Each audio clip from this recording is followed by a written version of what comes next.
কার লাগিয়া কাদরে মন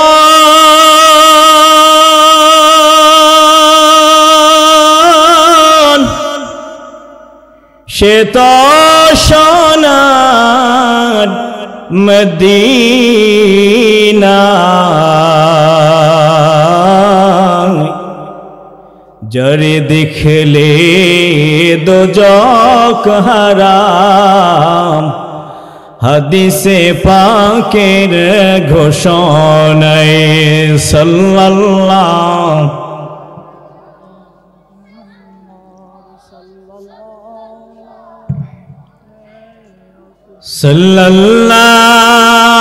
আলা মুহাম্মাদ সাল্লাল্লাহু নবী নবী করে আর কত কাল আমি কাঁদব নবী নবী করে আর কত কাল আমি কাঁদব নবী নবী করে আর কত কাল আমি কাঁদব আপন নয়নে কবে জানি আপন নয়নে কবে জানি নূর নবীকে আমি দেখব নবী নবী করে আর কত কাল আমি কাঁদব নবী নবী করে আর কত কাল আমি কাঁদব সাল্লাল্লাহু মোহাব্বতে আওয়াজ তুলে সাল্লাল্লাহু আলাইহি সাল্লাল্লাহু আলা মুহাম্মাদ সাল্লাল্লাহু रहे मेरे मस्कन हवाली काबा बने मेरे मदफन दियारे मदीना बलागल उला कशफत तुजा बिजमालिही हसनत जमीआ खिसालिही सल्लु अलैहि वालिही अल्लाहुम्मा सल्लि व सल्लिम व बारिक अलैहि मुअज़्ज़ज़ मोहतरम वाजिबुल एहतिराम जुल मज़द वल एहतिशाम ঐতিহ্যবাহী চট্টগ্রামের অন্তর্গত হিলফুল ফুজুল মাহফিল কমিটির উদ্যোগে পবিত্র জশ্নে জুলুসে ঈদে মিলাদুন নবী ও ফাতিহাই ইয়াজদাহম উদযাপন উপলক্ষে নবম আজিমুশান মিলাদ মাহফিলের সম্মানিত সভাপতি বিশিষ্ট ইসলামী চিন্তাবিদ ও সমাজসেবক জনাব হযরত মাওলানা মুহাম্মদ মুর্শিদুল ইসলাম আল কাদেরী মাদ্দাজিল্লাহুল আলী, পরিচালক আল আকসা একাডেমি, ইমাম ও খতিব বাইতুস সালাম জামে মসজিদ, পশ্চিম মোহরা, চাঁদগাঁও, চট্টগ্রাম।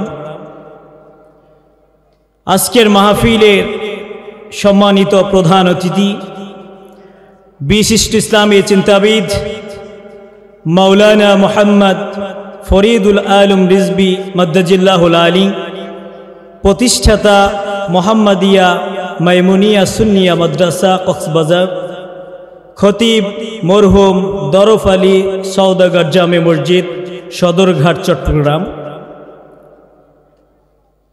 ইতিমধ্যে বিশেষ বক্তা হিসেবে আলোচনা পেশ করেছেন জনাব হযরত মাওলানা মুহাম্মদ সাইফুল ইসলাম কাদেরী মাদ্দাজিল্লাহুল আলী। মাহফিল সঞ্চালনায় রয়েছেন মোহাম্মদ সজীব হোসেন, প্রচার সম্পাদক হিলফুল ফুজুল মাহফিল কমিটি। মাহফিল ইন্তেজামিয়ায় রয়েছেন মোহাম্মদ রবিউল ইসলাম জামাল ভাই, সভাপতি হিলফুল ফুজুল মাহফিল কমিটি, ও মোহাম্মদ এহসানুল জুয়েল, সাধারণ সম্পাদক হিলফুল ফুজুল মাহফিল কমিটি।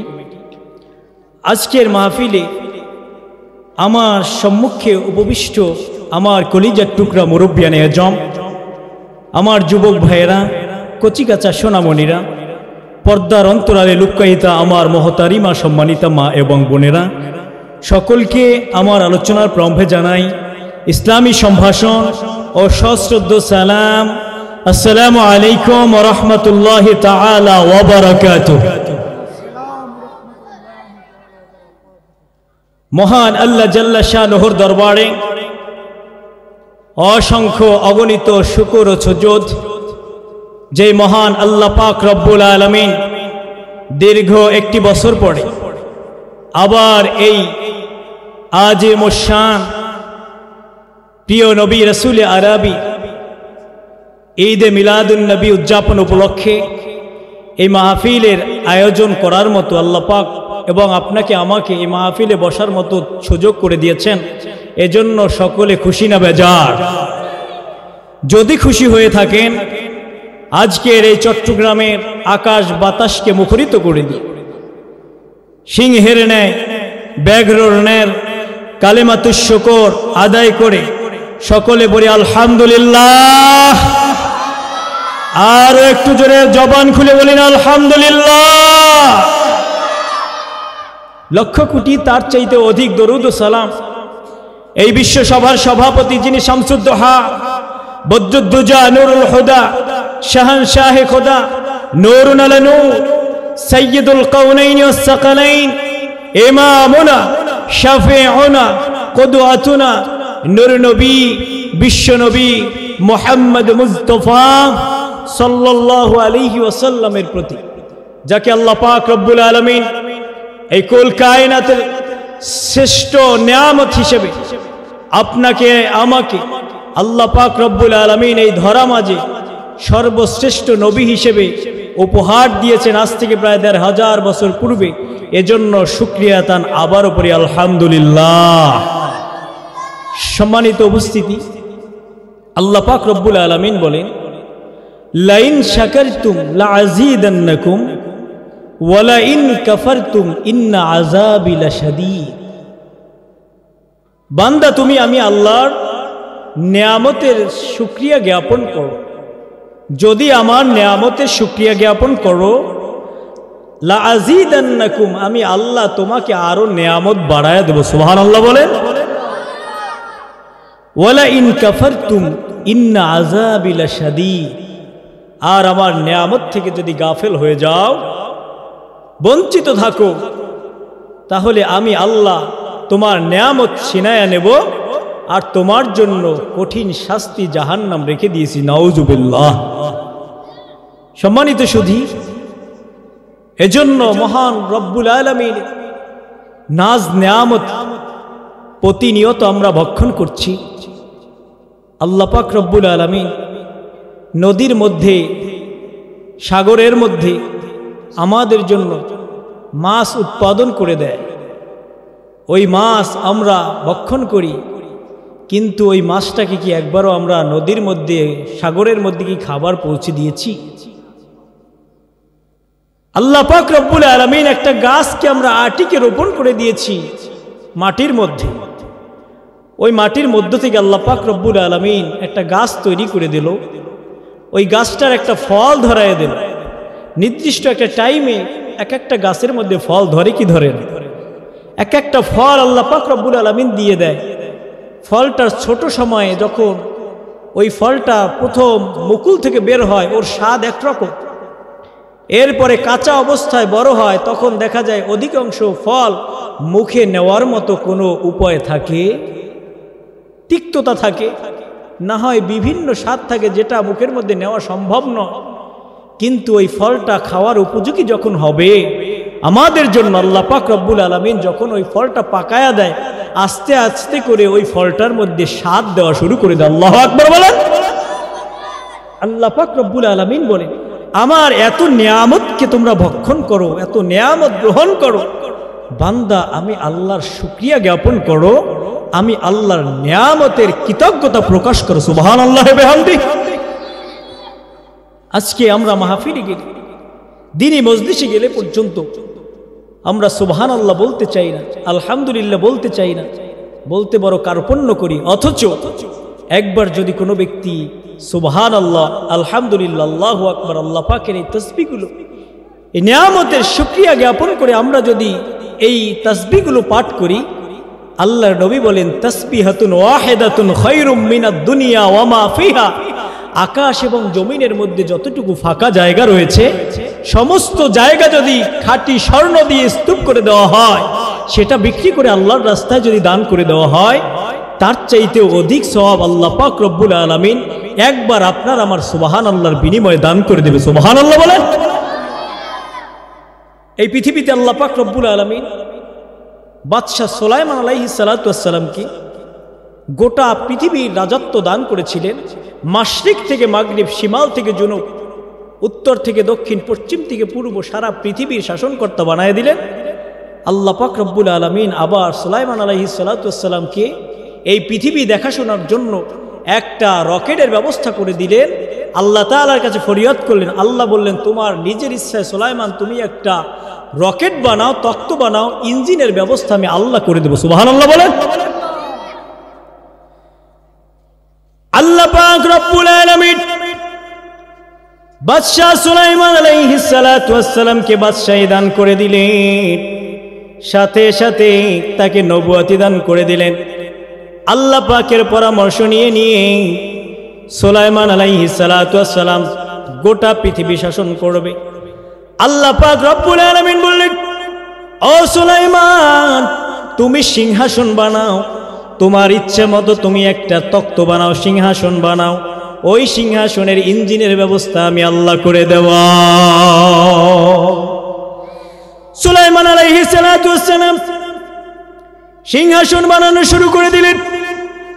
দৈর্ঘ্য এবং প্রস্থে 27 মাইল এরিয়া নিয়ে একটা সিংহাসন, স্বর্ণের পাত বসালেন 4 আঙ্গুল পুরো। ওই সময়ের বাদশাহ সুলাইমান আলাইহিস সালাতু ওয়াস সালাম 4 আঙ্গুল পুরো স্বর্ণের একটা পাত বসালেন, দৈর্ঘ্যে প্রস্থে 27 মাইল। সুবহানাল্লাহ বলবেন না? 27 মাইল স্কয়ার ফিট, এদিকেও 27 মাইল, ওদিকেও 27 মাইল স্কয়ার ফিট নিয়ে তিনি সিংহাসন বানালেন। আল্লাহ পাক রব্বুল আলামিনের কাছে ইঞ্জিনের কথা আল্লাহ বলেছেন, আল্লাহ পাক এমন ইঞ্জিনের ব্যবস্থা করে দিয়েছেন, সুলাইমান আলাইহিস সালাতু ওয়াস সালামের ওই সিংহাসন, আল্লাহ পাক বললেন, তোমার সিংহাসনে আমি আল্লাহ পাক কুদরতি মেশিন দিয়ে দিলাম, তুমি সারা পৃথিবীর এই 27 মাইল এরিয়া নেওয়া সিংহাসন নিয়ে তুমি ভ্রমণ করে আবার তোমার রাজধানী জেরুজালেমে নামবা, তোমার সময় লাগবে মাত্র 9 মিনিট। আল্লাহু আকবার বলেন। 9 মিনিটে তুমি নামবা। এত স্পিড, পাওয়ারফুল, শক্তিশালী মেশিন আল্লাহ পাক দিয়ে দিলেন। জমিন থেকে 9 মাইল উপর দিয়ে এই সিংহাসন নিয়ে বাদশাহ সুলাইমান আলাইহিস সালাতু ওয়াস সালাম একদিন রওনা করলেন। আল্লাহ পাক রব্বুল আলামিন বাদশাহ সুলাইমান আলাইহিস সালাতু ওয়াস সালামকে যখন এই পাওয়ার দিয়ে দিলেন, তখ্ত নিয়ে যখন তিনি সিংহাসন নিয়ে আকাশ দিয়ে উড়ে যাচ্ছে, এক ব্যক্তি পথের মধ্যে, মাঠের মধ্যে কাজ করতেছে। ওই ব্যক্তি দেখে সুলাইমান আলাইহিস সালাতু ওয়াস সালামের 27 মাইল স্কয়ার ফিট একটা সিংহাসন স্বর্ণের, সেইটা আকাশ দিয়ে উড়ে যাচ্ছে। ওই যে সিংহাসনটা দেখার সাথে সাথে ওই ব্যক্তি মহান রব্বুল আলামিনের কুদরতের প্রশংসা গেয়ে বলল, সুবহানাল্লাহ। কি বলছে? সুবহানাল্লাহ বলছে। এই কুদরত দেখে, এত বড় সিংহাসন স্বর্ণের, 27 মাইল স্কয়ার ফিট, এটাও কি আকাশ দিয়ে উড়ে আল্লাহ পাক নিয়ে যাচ্ছেন? আল্লাহ পাকের কত বড় কুদরত! কত বড় কুদরতের একটা মেশিন ওটা আল্লাহ ফিট করে দিয়েছে। আল্লাহ পাক রব্বুল আলামিনের হুকুমে ওই ব্যক্তি যে সুবহানাল্লাহ বলেছে, এই সুবহানাল্লাহর আওয়াজটা আল্লাহ তাআলা বাতাসের মাধ্যমে বাদশাহ সুলাইমান আলাইহিস সালাতু ওয়াস সালামের কানের মধ্যে মুহূর্তের মধ্যে পৌঁছে দিল। মুহূর্তের মধ্যে বাদশাহ সুলাইমান আলাইহিস সালাতু ওয়াস সালাম শুনতে পেলেন, এমন একটা আওয়াজ চলে আসলো, সুবহানাল্লাহর আওয়াজটা তার কানের মধ্যে যখন গেল, গায়বী একটা আওয়াজ থেকে, আসমান থেকে একটা গায়বী আওয়াজ বাদশাহ সুলাইমান আলাইহিস সালাতু ওয়াস সালামের কানের মধ্যে আল্লাহ পাক রব্বুল আলামিন শোনায়া দিলেন। আল্লাহ তাআলা জানাই দিলেন, ও বাদশাহ সুলাইমান, তুমি তোমার এই 27 মাইল স্কয়ার ফিটের তোমার এই স্বর্ণের সিংহাসন নিয়ে তুমি উড়ে যাচ্ছ। জমিনে তোমার এই সিংহাসন দেখে এক ব্যক্তি জমিনে বসে সুবহানাল্লাহ বলেছে। এই সুবহানাল্লাহ যে এর মূল্য যেটা হয়েছে, তোমার এই স্বর্ণের 27 মাইল 4 আঙ্গুল পুরু যে স্বর্ণের যে মূল্য আছে, তার চাইতেও বেশি সওয়াব আমি আল্লাহ ওর একবার সুবহানাল্লাহর বিনিময়ে দিয়ে দিয়েছি। ওই একবার সুবহানাল্লাহ বলেছে ওই জমিনে বসে। বাদশাহ সুলাইমান আলাইহিস সালাতু ওয়াস সালাম তার সিংহাসনকে জরুরি অবস্থায় বললেন, ও আমার সিংহাসন তুমি থেমে যাও, ও সিংহাসন থামো। জরুরি অবস্থা অবতারণ করার জন্য তার সিংহাসনকে থামায়া ফেললেন। বাদশাহ সুলাইমান তার সিংহাসনটা আস্তে করে সেখানে ল্যান্ড করা শুরু করে দিলেন। জমিনের মধ্যে যেই ব্যক্তি বাদশাহ সুলাইমান আলাইহিস সালাতু ওয়াস সালামের সিংহাসন থেকে সুবহানাল্লাহ বললেন, ওই ব্যক্তি থরথর করে কাঁপা শুরু করে দিল। হায় রে, কি যেন আমার ভুল হয়ে গিয়েছে। বাদশাহ সুলাইমানের চলন্ত সিংহাসন মুহূর্তের মধ্যে আমার কাছে অবতরণ করতেছে, আমি যেন কোন অন্যায় করে ফেলেছি। বাদশাহ সুলাইমান আলাইহিস সালাতু ওয়াস সালাম তার সিংহাসনটা আস্তে করে টপ করে তিনি নামায়া ফেললেন। ল্যান্ড করে ভাসমান অবস্থায় ওই যেই ব্যক্তি মাঠে বসে সুবহানাল্লাহ বলেছে, ওই ব্যক্তিকে ডাকা শুরু করে দিলেন, ও বাবা তুমি একটু আমার সামনে আসো, সুবহানাল্লাহ বলে। সুবহানাল্লাহ, তুমি বলেছো কি? বাবা তুমি একটু সামনে আসো। ওই ব্যক্তি থরথর করে কাঁপতেছে আর পিছনের দিকে অগ্রসর হচ্ছে। বাদশাহ সুলাইমান আলাইহিস সালাতু ওয়াস সালাম বলে, বাবা তোমার ভয় না, সামনের দিকে অগ্রসর হও, তোমাকে একটা কথা বলার জন্য আমি জরুরি অবস্থায় আমার চলন্ত আর এই সিংহাসন দেখে যে একবার সুবহানাল্লাহ বলেছো, আল্লাহ তাআলা গায়বী আওয়াজে আমার কানের মধ্যে একটা কথা জানায়া দিয়েছে, তুমি একবার যে সুবহানাল্লাহ বলেছো, এতে আল্লাহ পাক রব্বুল আলামিন আমার এই দৈর্ঘ্য প্রস্থে 27 মাইল স্কয়ার ফিট ওয়ালা যে একটা সিংহাসন, এই স্বর্ণের সিংহাসনটার চাইতেও যে আল্লাহর রাস্তায় বিক্রি করে দান করলে যে সওয়াব হতো, আল্লাহ তাআলা তোমার এই একবার সুবহানাল্লাহর বিনিময়ে এর চেয়ে বেশি সওয়াব আল্লাহ দান করে দিয়েছে। তাহলে লাভ আছে না নাই? সুবহানাল্লাহ বলার প্রয়োজন আছে না নাই? আলহামদুলিল্লাহ বলবেন না বলবেন না? প্রত্যেকটা কালাম উচ্চারণে শয়তান আমাদেরকে গাফেল করে রাখছে, আমরা করতে পারছি না। দ্বীনি মজলিসে যায় কিন্তু সেখানে বসেও এই কালামগুলো আমরা উচ্চারণ করি না, কারণ একবার কালামের কারণে আল্লাহ পাক রব্বুল আলামিন এত নেকি দিয়ে দেয়, এত নেকি দিয়ে দেয়, শয়তান এটা সহ্য করতে পারে না, এজন্য আমাদেরকে গাফেল করে দেয়। ঠিক কিনা বলুন? সম্মানিত সুধী, আমি আমার আলোচনার দিকে চলে যাচ্ছি। আমাকে আলোচ্য বিষয় দেওয়া হয়েছে যে মুসলিম নারীদের পর্দার বিষয়। আল্লাহ পাক রব্বুল আলামিন এই পৃথিবীতে প্রত্যেক নর এবং নারীকে যেমনি বলেছেন, আল্লাহ রাসূল বলেছেন, তলাবুল ইলমে ফারিদাতুন আলা কুল্লি মুসলিমিন ওয়া মুসলিমা। দ্বীনি ইলম যেমনি মুসলমান নর এবং নারীর জন্য যেরকম ফরজ, পর্দার বিধানটাও একজন মুমিন পুরুষ এবং মহিলার উভয়ের জন্য ফরজ। সুবহানাল্লাহ বলেন। হুজুর মহিলাদের জন্য পর্দা আছে, পুরুষের জন্য আবার পর্দা কি? প্রশ্ন আছে না নাই? আল্লাহ পাক রব্বুল আলামিন বললেন যে প্রত্যেকের জন্যই পর্দা রয়েছে। আমি সেদিকে আসতেছি।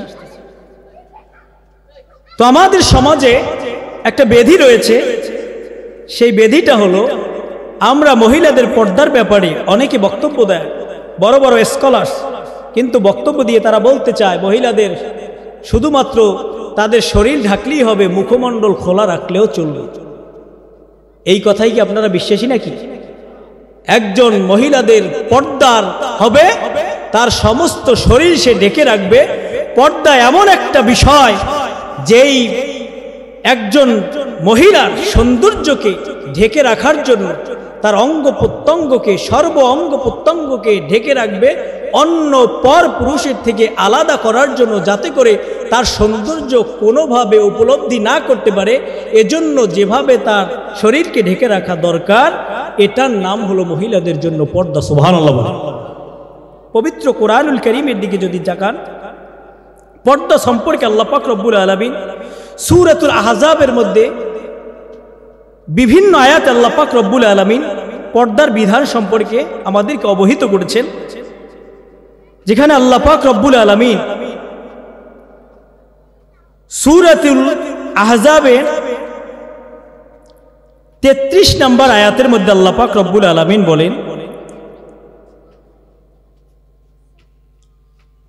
হে পৃথিবীর মানুষেরা, তোমরা অবস্থান করো তোমাদের ঘরের মধ্যে, তোমরা জাহিলি যুগের নারীদের মতো তোমরা অশ্লীলভাবে পোশাক পরিচ্ছদ পরে তোমরা কখনো বাহিরে বের হইও না। আল্লাহ পাক রব্বুল আলামিন জাহিলি যুগের নারীরা তারা যে রকমের পর্দা ছাড়া যেভাবে তারা বাহিরে বের হতো, আল্লাহ পাক রব্বুল আলামিন এই আয়াতের মধ্যে বললেন যে তোমরা সেভাবে জাহিলি যুগের নারীদের মতো অশ্লীলভাবে তোমরা বাহির হইও না। নারে তাকবীর, নারে।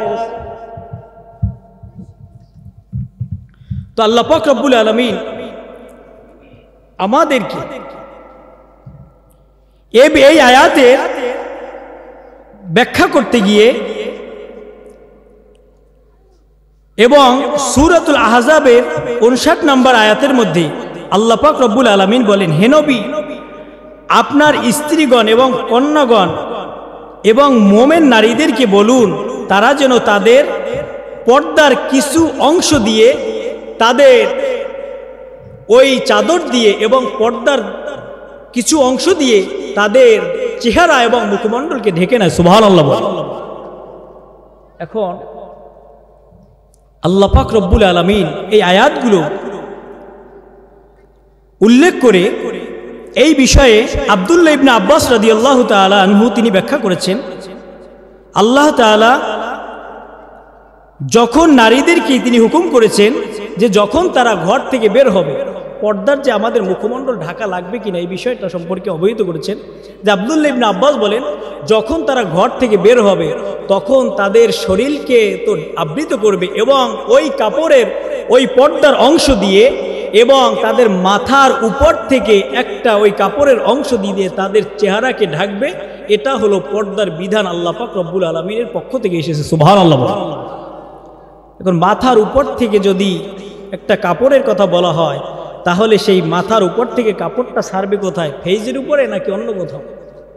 তার চেহারাকে ঢাকবে, কারণ চেহারা হলো সকল সৌন্দর্যের আকর্ষিত হওয়ার জন্য অন্যতম একটা জায়গা হলো তার চেহারা, শরীর। একটা নারীর তার চেহারাটা হলো অন্যতম একটা জায়গা, ঠিক কিনা বলে? এখন যদি তার চেহারাটাই যদি খোলা থাকে, তাহলে ওই চেহারা দেখে একজন নারীর তার অন্য অঙ্গ প্রত্যঙ্গ সম্পর্কে ধারণা করা সম্ভব হয়। এজন্য নারীদের পর্দা হবে, তার সমস্ত চেহারা সব কিছু ঢাকতে হবে। এজন্য বাইহাকি শরীফের হাদিসের মধ্যে দালাইলুন নবুয়ার মধ্যে ইমাম বাইহাকি রাহিমাহুল্লাহ 117 নম্বর পৃষ্ঠার মধ্যে তিনি উল্লেখ করেছেন যে রাসূল করিম সাল্লাল্লাহু আলাইহি ওয়াসাল্লাম যখন ইন্তেকাল করলেন, তিনি কার গৃহে ইন্তেকাল করেছেন আপনারা জানেন? আম্মা জান আয়েশা সিদ্দিকা রাদিয়াল্লাহু তাআলা আনহার গৃহে আল্লাহ নবী রাহমাতুল লিল আলামিন তিনি ইন্তেকাল করেছেন। বলুন না সুবহানাল্লাহ। প্রিয় নবী যখন ইন্তেকাল করলেন আম্মা জান আয়েশা সিদ্দিকার গৃহে, তখন অন্য আম্মা জানরা তারাও সকলে আয়েশা সিদ্দিকা রাদিয়াল্লাহু তাআলা আনহার গৃহে চলে আসলেন। আবু বকর সিদ্দিক রাদিয়াল্লাহু তাআলা আনহু তিনি তার কন্যা আয়েশা সিদ্দিকা রাদিয়াল্লাহু তাআলা আনহার গৃহের মধ্যে ঢোকার জন্য যখন তিনি প্রিয় নবীকে দেখার জন্য তিনি ঢুকতে চাইলেন, তখন তিনি অনুমতি চাইলেন। সুবহানাল্লাহ বলেন। কি চাইলেন? অনুমতি চাইলেন। মেয়ের ঘরে ঢুকতে কি বাবার অনুমতি দরকার হয়? ইমাম বাইহাকি রাহিমাহুল্লাহ বলেন,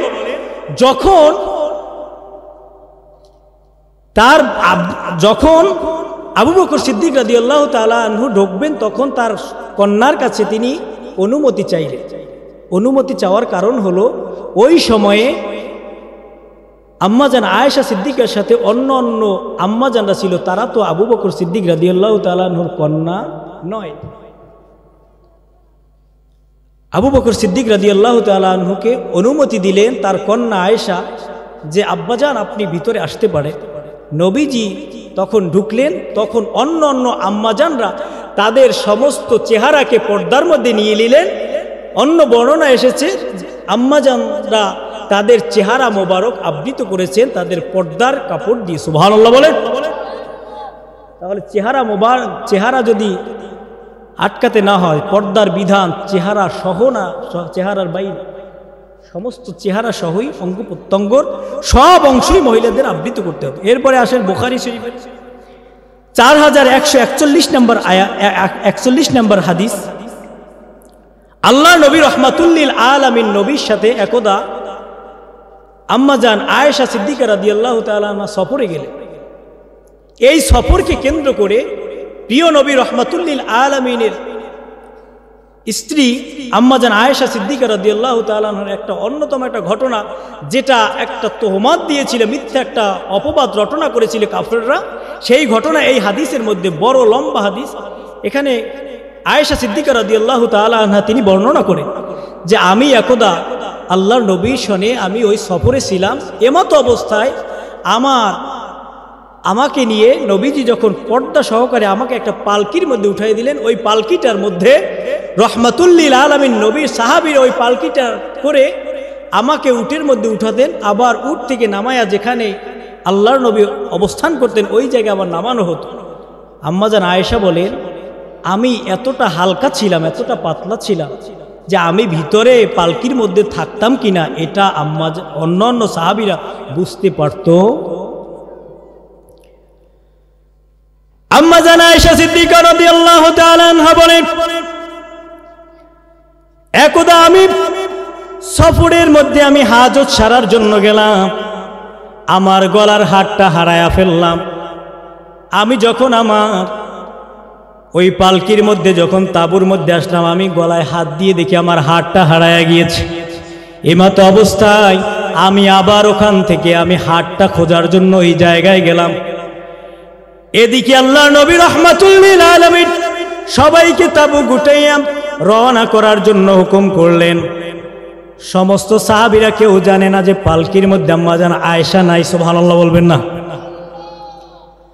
আয়েশা সিদ্দিকা রাদিয়াল্লাহু তাআলা আনহা বলেন, আমি যখন হার ওখান থেকে তালাশ করে আবার যখন ওই জায়গায় আসলাম, আমি দেখি সকলের তাবু ওখান থেকে আল্লাহর নবী তিনি সফরে রওনা করেছেন, কেউ জানে না যে আমি পালকির মধ্যে নাই।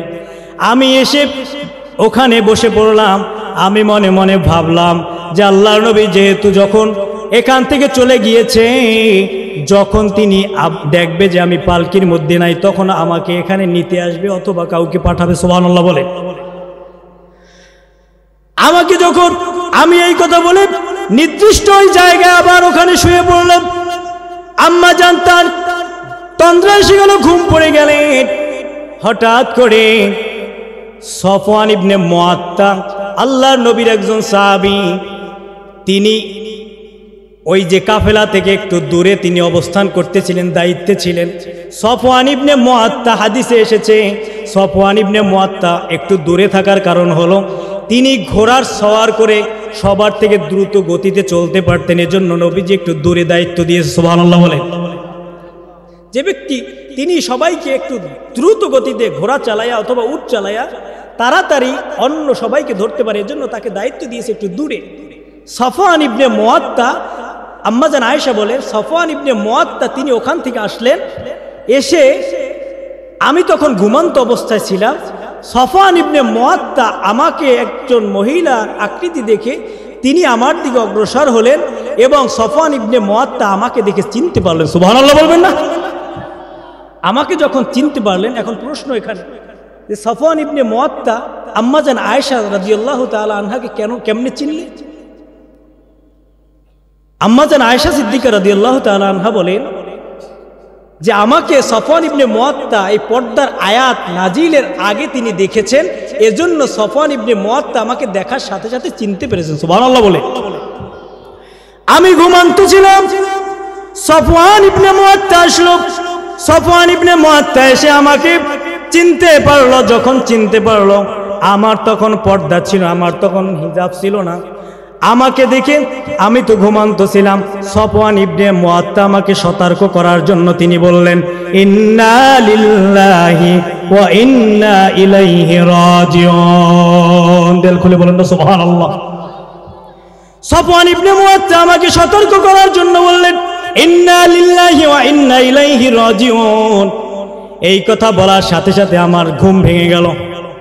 যখন আমার ঘুম ভেঙে গেল, আমি ঘুম ভাঙার সাথে সাথে আমি চট করে আমার ঘুম ভাঙার সাথে সাথে আমি ঘুম ভাঙার পরে আমি তাকাইয়া দেখি সফওয়ান ইবনে মুআত্তা দাঁড়ানো। খাম্মারতু ওয়াজহি বিল জিলবা।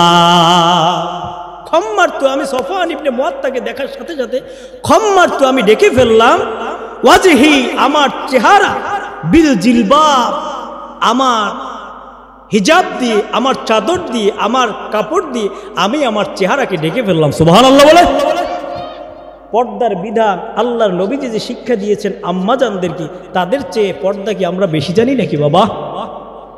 আল্লাহর নবীর আম্মাজানরা তারা বললেন যে আমি, আম্মাজান আয়েশা বললেন, আয়েশা সিদ্দিকা রাদিয়াল্লাহু তাআলা আনহা বললেন খাম্মারতু, আমি ঢেকে ফেললাম ওয়াজহি, আমার চেহারা, বিল জিলবা, আমার চাদর দ্বারা, আমার পর্দা, আমার হিজাব দ্বারা। সুবহানাল্লাহি বিহামদিহি। তাহলে পর্দায় হিজাব লাগবে না লাগবে না? এখন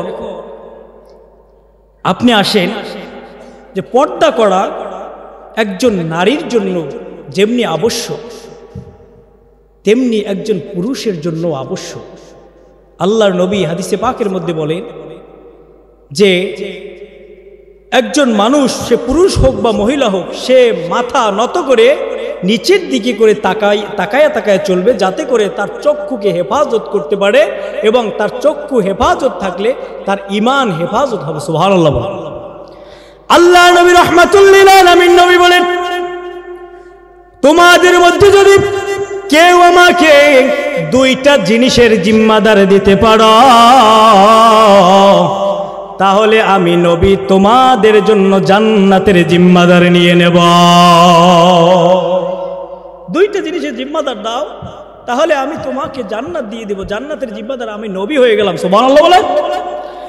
আল্লাহ নবী বললেন সেটা হলো, এক নাম্বার হলো দুই চোয়ালের মাঝখানে যে বিষয়টা, সেটা হলো আমাদের জিহ্বা বাবা। আর একটা কথা বললেন নবীজি, দুই পায়ের মাঝখানে লজ্জা স্থানের, এই দুইটা কথা আল্লাহর নবী বললেন যে এই দুইটা জিনিসের যদি হেফাজত তুমি করতে পারো, তাহলে তোমার জন্য আমি নবী জান্নাতের সার্টিফিকেট দিয়ে দিলাম। জিহ্বাকে কন্ট্রোল করতে হবে। আজকে দেখবে মানুষদেরকে মানুষ কষ্ট পায় সব থেকে আপনার জিহ্বার দ্বারা, ঠিক কিনা বল? এমন একটা বিষয়, কুড়াল দিয়ে যদি আঘাত করা হয় কাউকে, ওই আপনি একটা অস্ত্র দিয়ে আঘাত করেছেন, ওই অস্ত্রের দাগটা একটা সময় মুছে যায়, কিন্তু এজন্য একটা আরবিতে প্রবাদ আছে, জরাহাতিস সিনানি লাহা ইলতিয়াম ওয়ালা ইয়ালতামুহু মা জরাহাল লিসান। দিল খুলে বলুন না সুবহানাল্লাহ। আল্লাহ এজন্য আরবি প্রবাদটা হলো জরাহাতিস সিনানি লাহা ইলতিয়াম। ও দুনিয়ার মানুষ, তোমরা যদি একটা অস্ত্র দিয়ে, কুড়াল দিয়ে যদি কাউকে আঘাত করো, ওই আঘাতটা একটা সময় তোমার ওই আঘাতটার দাগটা পর্যন্ত চলে যাবে, কিন্তু তোমার ওই দাগটা চলে যাবে, কিন্তু ওই দাগটা পর্যন্ত একটা সময় থাকবে না। কিন্তু তুমি যদি তোমার লেসান দ্বারা, জিহ্বা দ্বারা যদি কাউকে কষ্ট দাও, এই কষ্টটা সে কশিন কালেও মরার আগ পর্যন্ত ভুলবে না। এজন্য জিহ্বাকে কন্ট্রোল করতে হবে, জিহ্বার দ্বারা কাউকে আঘাত দেওয়া যাবে না।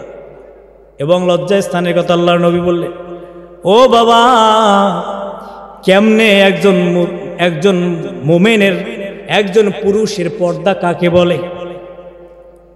আল্লাহ পাক রব্বুল আলামিন এই দৃষ্টান্ত পৃথিবীতে আল্লাহ পাক রব্বুল আলামিন রেখে দিলেন। 3 ভাই মিলে রওনা করেছে হজ করার জন্য। কি করার জন্য? হজ করার জন্য 3 ব্যক্তি রওনা করেছে। রোম সাম্রাজ্য পার হয়ে যখন তারা বর্ডার ক্রস করবে, রোম সম্রাট তাদেরকে আটকায় ফেললেন। 3 ভাইকে আটক করলেন। মুসলমানরা হজে যায়, তাদের ইমানের অনেক নাকি পাওয়ার, তাহলে ওদেরকে টেস্ট করব, ওদের ইমানের পাওয়ার কত। ওদেরকে ওই 3 ভাইকে অ্যাটাক করে তাদেরকে ধরে নিয়ে রোম সাম্রাজ্যে নেওয়া হলো। রোম সম্রাটের সামনে উপস্থাপন করা হলো। রোম সম্রাট জিজ্ঞাসা করে, তোমরা কই যাচ্ছিলে? আমরা হজ করার জন্য যাচ্ছি, আমাদের কিবলা কাবায়। বলে, তোমাদের ইমানের নাকি অনেক পাওয়া, তোমাদের আল্লাহ নাকি তোমাদেরকে হেফাজত করে, তাহলে তোমাদের ওই আল্লাহ তোমাদেরকে হেফাজত যদি করে, ওই আল্লাহকে ছেড়ে দাও, না হয় আজকে তোমাদেরকে গরম ড্যাগের মধ্যে, তেলের মধ্যে, তেল টকবক করে ফুটন্ত তেলের মধ্যে এক একজনকে নিক্ষেপ করে তোমাদেরকে ধ্বংস করে দেব। বিভিন্ন হুমকি দিলেন। তেলের মধ্যে করে তেল জ্বালালো, টকবক করে তেল ফুটে উঠতেছে। এমতো অবস্থায় এক ভাইকে বলতেছে, এই তেলের মধ্যে তোমাকে এখনই ফেলা হবে, আল্লাহকে ছাড়ো, তোমার ওই আল্লাহকে ছেড়ে দাও, না হলে তেলের মধ্যে পুড়ে এই মুহূর্তে তোমাকে ধ্বংস করে দেব। নাউজুবিল্লাহ বলে। আল্লাহ পাক রব্বুল আলামিন পবিত্র কোরআনুল কারীমে বলে, ইন্নাল্লাযীনা ক্বালু রাব্বুনাল্লাহ সুম্মা ইসতাকামু تتنزل عليهم الملائكة ألا تخافوا ولا تحزنوا وأبشروا بالجنة دل كل بلنا سبحان الله الله تعالى بلد إن الذين قالوا ربنا الله যারা বলে আমার রব হলো আল্লাহ, সুম্মাস্তাকামু, এই কথার উপরে ইস্তেকামত রাখে, অটল থাকে, দৃঢ় বিশ্বাস রাখে।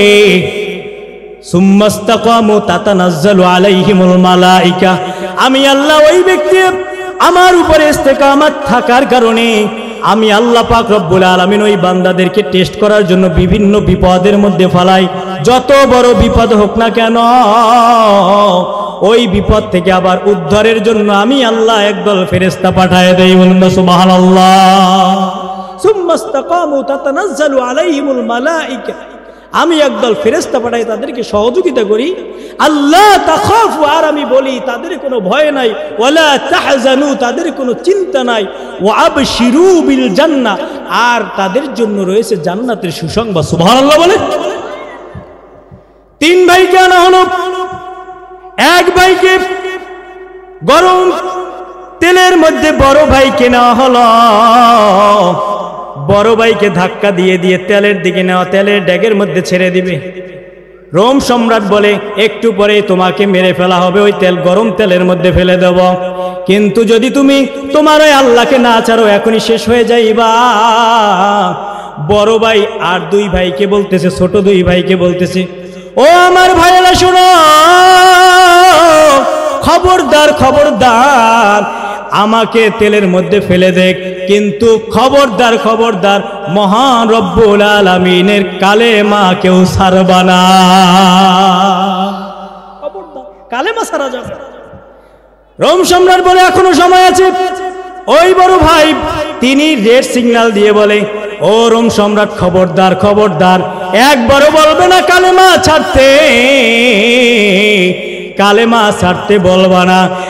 মুসলমানরা যে আল্লাহকে একবার বিশ্বাস করে, যেই মহান রব্বুল আলামিনের কালেমা গ্রহণ করেছে, তারা কশিন কালেও তারা কালেমা ছাড়তে পারে না।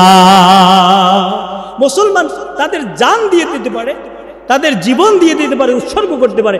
মুসলমান কালেমা পড়লে ওই কালেমা থেকে তারা ফিরে আসতে পারে। বড় ভাইকে ড্যাগের মধ্যে ফালাইয়া দেওয়া হলো, মুহূর্তের মধ্যে ভস্ম হয়ে গেল, ছাই হয়ে গেল, তেলের মধ্যে ফ্রাই হয়ে গেল। মেজো ভাইকে ডাকা হলো, তোমার ভাইয়ের পরিণতি তো দেখলাম, একটু পরেই তোমাকে আবার দেওয়া হবে।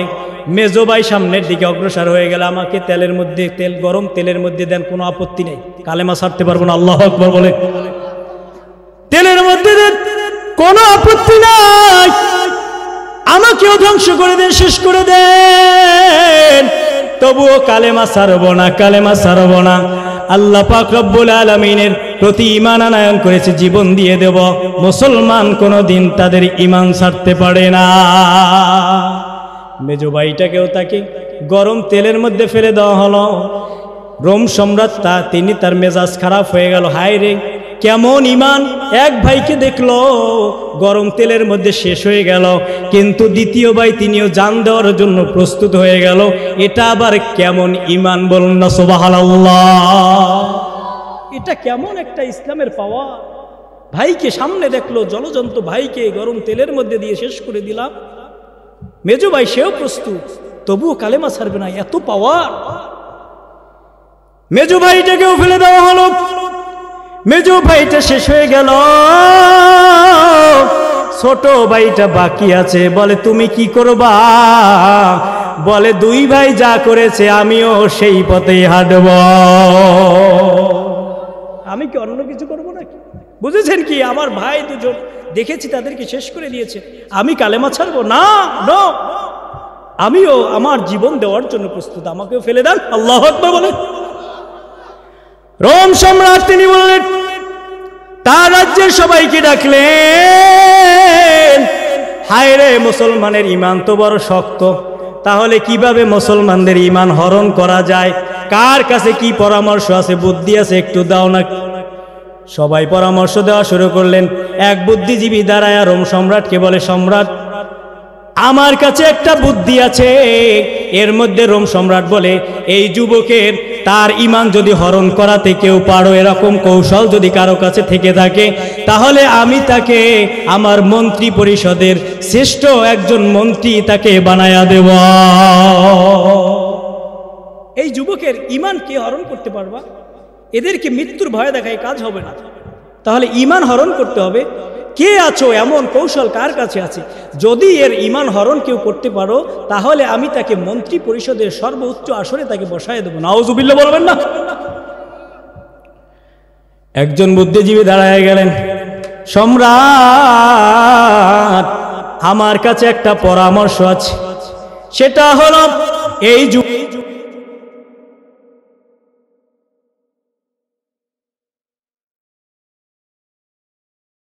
যুবকের, যেহেতু এটা একবারে তাগড়া জোয়ান যুবক, এই যুবকের তার ঈমান হরণ করার জন্য আমার কাছে একটা কৌশল আছে। সেটা হলো, আমার ঘরে এক যুবতী সুন্দরী এক মেয়ে আছে। আমার সুন্দরী, এত সুন্দরী রূপসী আমার কন্যা, তাকে যদি 40 দিন পর্যন্ত এই পুরুষের সাথে একটা কামরার মধ্যে রেখে দেওয়া হয়, অবশ্যই অবশ্যই আমার কন্যার সৌন্দর্য দেখে এই পুরুষটা ঈমান হারায়া যাইবে। নাউজুবিল্লাহ বলে। 40 দিন পর্যন্ত এক জায়গায় রাখতে হবে। পরামর্শ দিলেন, বাদশার পরামর্শটা পছন্দ হয়ে গেল। বলল, তাহলে তুমি যদি এই কাজটা করতে পারো, ঈমান হারা করতে পারো, তাহলে তোমাকে যেই পুরস্কারের কথা বলেছি সেটা দিয়ে দেব। বাদশার দরবার থেকে তিনি আনন্দ চিত্তে বাড়ি গেলেন, মেয়েকে ট্রেনিং দিয়ে দিলেন। ওই সুন্দরী যুবতী মেয়েকে একটা কামরার মধ্যে আটকায় দেওয়া হলো বাদশার দরবার থেকে। ওই যুবককেও আটকায় দেওয়া হলো। বাদশার দরবার থেকে খাবার পাঠানো হয়, সব কিছু পাঠানো হয়, কিন্তু ওই যুবক ওই মেয়ের দিকে একবারও তিনি তাকায় নাই। কেন? ওই ব্যক্তি, তার তো চোখের পর্দা আছে না নাই? ও বাবা, পর্দা কাকে বলে? আপনার চোখকে যদি আপনি অবনত করতে পারেন, চোখকে যদি হেফাজত করতে পারেন, সব কাজে 40 দিন পর্যন্ত এক জায়গায় থাকার পরে একজন যুবকের কাছে একজন যুবতী কেমনে হেফাজতে থাকতে পারে? চোখকে অবনত করে রাখলে, চোখকে হেফাজত করলে, চোখের পর্দা যদি রক্ষা করে চলা হয়, ও বাবা কিভাবে 40 দিন পর্যন্ত একটা নারী, একটা যুবতী নারী একজন যুবকের সামনে কেমনে তার সতীত্ব ঠিক রাখতে পারে, এটার প্রমাণ আল্লাহ পাক রব্বুল আলামিন রেখে দিয়েছে। একদিন যায়, 2 দিন যায়, ওই পুরুষ তাকে আকৃষ্ট করার জন্য ওই যুবতী মহিলা বারবার শুধু একটা বাহানা করে, কিন্তু একবারও তিনি ওই মেয়েটার দিকে তাকায় না। তিনি শুধু নামাজ আদায় করেন আর আল্লাহর দরবারে ফরিয়াদ করে, মালিক, 2 ভাইকে আমার সামনে মৃত্যুর গরম ত্যাগের মধ্যে, জলজন্ত ত্যাগের মধ্যে, ফুটন্ত তেলের মধ্যে 2 ভাইকে আল্লাহ তাআলা, 2 ভাইকে আল্লাহ তোমার জান্নাতের তারা সার্টিফিকেট নিয়ে চলে গেল। আল্লাহ আমাকে এমন পরীক্ষায় ফেলে দিয়েছো গো মালিক, এই পরীক্ষায় আল্লাহ আমি যেন ফেল করি না। আল্লাহর কাছে ফরিয়াদ। একদিন যায়, 2 দিন যায়, যেতে যেতে যেতে যেতে 40 দিন পার হয়ে গেল। সুবহানাল্লাহ বলেন। 40 দিন পর ওই যে বুদ্ধিজীবী সে চলে আসছে। বারবার বাদশা শুধু খবর নেয়, ঈমান হারা হয়েছে। মেয়ের পক্ষ থেকে সংবাদ আসে না, খাবার দেয় বাদশার দরবার থেকে, সুন্দর সুন্দর খাবার, শক্তিশালী খাবারগুলো দেয়, যাতে করে তার শরীরের মধ্যে উত্তেজক খাবারগুলো দেয়। কোনো খাবার সে গ্রহণ করে না, তিনি একবারও তার দিকে তাকায় না, তিনি শুধু নামাজ আদায় করে আল্লাহর দরবারে ফরিয়াদ করে। আল্লাহু আকবার বলেন। 40 দিনের দিন ওই বুদ্ধিজীবী গিয়ে বলে, মা, বাদশার দরবারে পুরস্কৃত হব, বাদশার মন্ত্রী হব, এই আশায় তোকে এই জায়গায় দিয়েছিলাম, আজকেও পারলি না, সময় তো শেষ হয়ে যাচ্ছে। ও মা, আজকেও তো আমাদের টাইম শেষ হয়ে যাবে। যদি আজকে আমি যেই কথা বলেছিলাম, আজকে যদি তুই পাশ করতে না পারো, তাহলে বাদশা আমাদের গর্দান উড়াইয়া দিবে। বাদশা তো কতল করে ফেলবে, কি করা যায়? এবার মেয়ে বলে, ও বাবা, 40 দিন কেন, আমি বুঝতে পেরেছি 40 বছর পর্যন্ত যদি আটকায় রাখো, এই যুবকের দ্বারা অশ্লীল কাজ করানো সম্ভব না। বারবার এই ব্যক্তি সেই ব্যক্তি নয়, এর ঈমান বড় মজবুত। একে 40 দিন কেন, 40 বছর পর্যন্ত রাখবা, তিনি কোনো অশ্লীলতার মধ্যে, আমার বুঝ হয়ে গিয়েছে অশ্লীলতার মধ্যে যাবে।